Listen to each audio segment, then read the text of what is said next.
Hi, today we'll be looking at stacks in Java. So today we'll start with just writing the class, so public class main. Then we'll just write the command line, public static void main string array args. So to use the stack class you have to import java.util.stack, so we'll import it, java.util.stack. And then here we'll create the stack. So first you just start with the class stack, and then you use the angular brackets, and then you just type the object that you want it to hold. So we'll just let it hold integers, and then we'll just call it stack. We'll set it to new stack, and you again write what it's storing inside, and then you just call it like a method at the end. And there we go. So we've instantiated our stack to hold integer objects. And you can't just type in int like this, because a stack can only hold objects. So an int is a primitive type, so it can only hold a wrapper class of an int, which is integer. So make sure you do that and don't store primitive types in there. So then first we'll just start with the push method, so we can push elements onto the stack. So we'll just type stack, we'll call our stack whatever we called it, and we can push, and then here you type what you want to push on it. So we could just type a 4. So now we've pushed a 4 onto the stack. So I haven't done the notes video yet, but I will for this chapter on stacks, on collections, intro to collections, stacks, an array implementation of a stack ADT. I'll be doing that in the next video.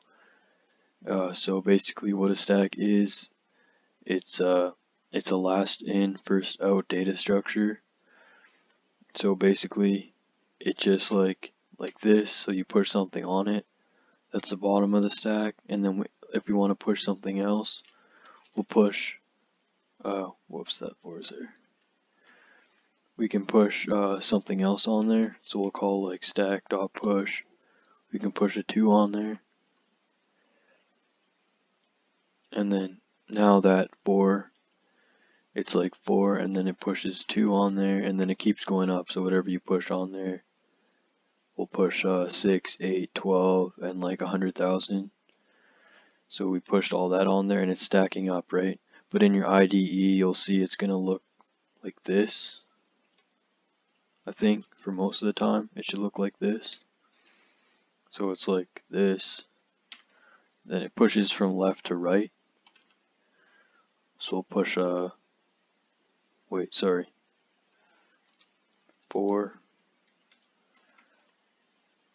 2, then we'll push a 6 and an 8, 12, and then we'll push 100,000. So it's gonna look like this. So now we'll push something else on there. We'll push 6, then we'll push stack.push, and we'll push an 8.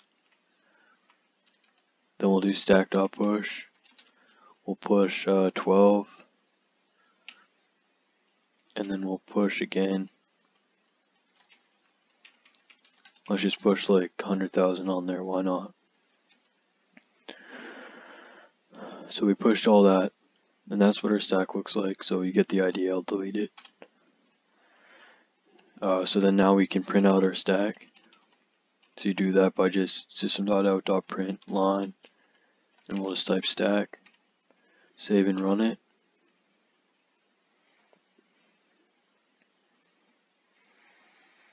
So there you go. It's 4, 2, 6, 8, 12, and 100,000. It looks like an array, but it's different. So that's what it looks like. And then stack has other methods. We'll just go over some of them. Obviously there's a lot of them, but there's a few methods that are just special to the stack class, and then it implements and inherits like a lot of other classes and interfaces, where then it gets all these other methods and it gets all these other methods, access to all other kind of methods that it just inherits. So I think there's just maybe a few of them in the stack class. So basically we can just, there's another method called pop. We can pop an item off the stack. Does it take a parameter? I don't think it does. No parameter. Okay. So what it does is it pops off the last item on the stack. So remember, it's last in, first out. So we push 100,000 on. So now if we call stack.pop, we're popping 100,000 off. But if we just do that, if we run that, it's not actually going to print it out. It's just going to pop it off. Why should have popped it off? Oh right, because we printed it, and then we just stack.pop. So this isn't going to show you that it popped off. It's just going to pop it off. See, if we do the same thing, system.out.print line, print stack again. We print our stack out. 100,000 should be gone. See, 100,000 is gone, and it didn't tell us that it popped it off. So if you wanted to tell us that it popped it off, just go system.out.print line, and then go put some quotes in there. Be like, you popped off plus, and then that should tell us what it popped off. And there should be another bracket there. So now it should tell us that you popped off 100,000. So there you go, you popped off 100,000, and now this was left. These were the remaining elements left on the stack: 4, 2, 6, 8, 12, and again 100,000 got popped off.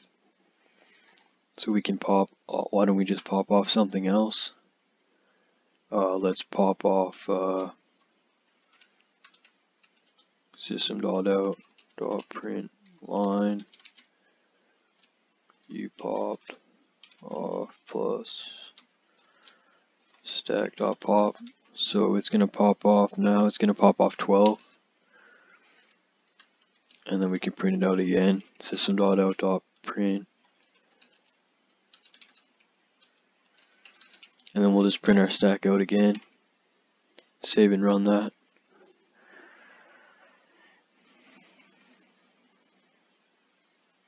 So we popped off 12 right there, and then it printed out the remaining elements in our stack.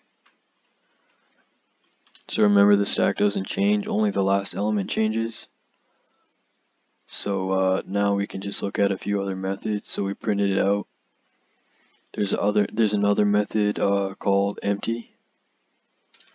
So system.out.print line, we'll just call another method referencing the stack. So we'll just call stack dot. Remember, the dot operator lets us access methods, so we'll just call empty. And empty is a Boolean method, so it returns true or false. So it's going to return true if the stack's empty. So I'll just put it here. Returns true if the stack is empty. Save and run it. So it should return false because our stack is not empty. So that's why it returned false. We can also peek at the top element of the stack. So we can go system.out.print line. And then we can just we can reference our stack, use a dot operator, and then we can say peek.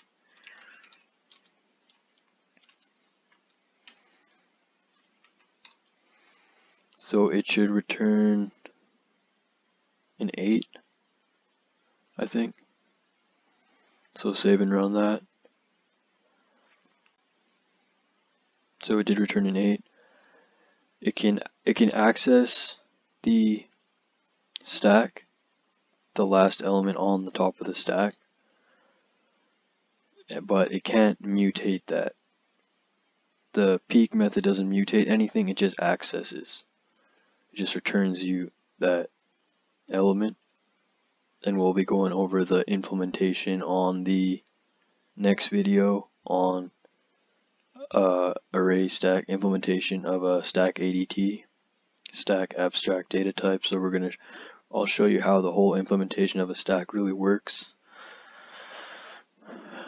So like how the peek method is created, like the actual method, what's in there. I'll show you what's in the empty method.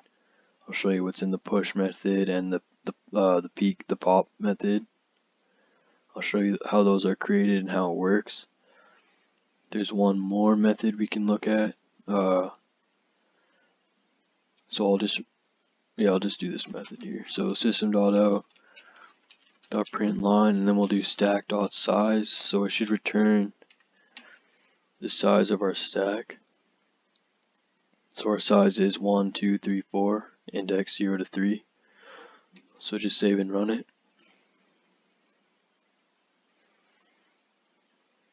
So there you go. Stack is 4 elements, so that's why I return 4. So public int size returns the number of components in this vector, returns the number of components in this vector. So we could have just said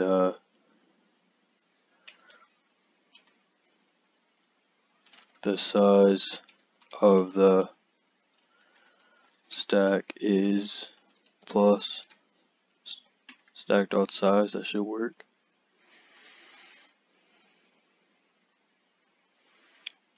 Oh, what happened here? Okay, that should be out here.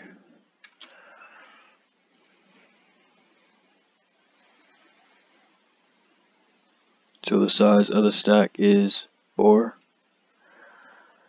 And there you go. So that's a stack.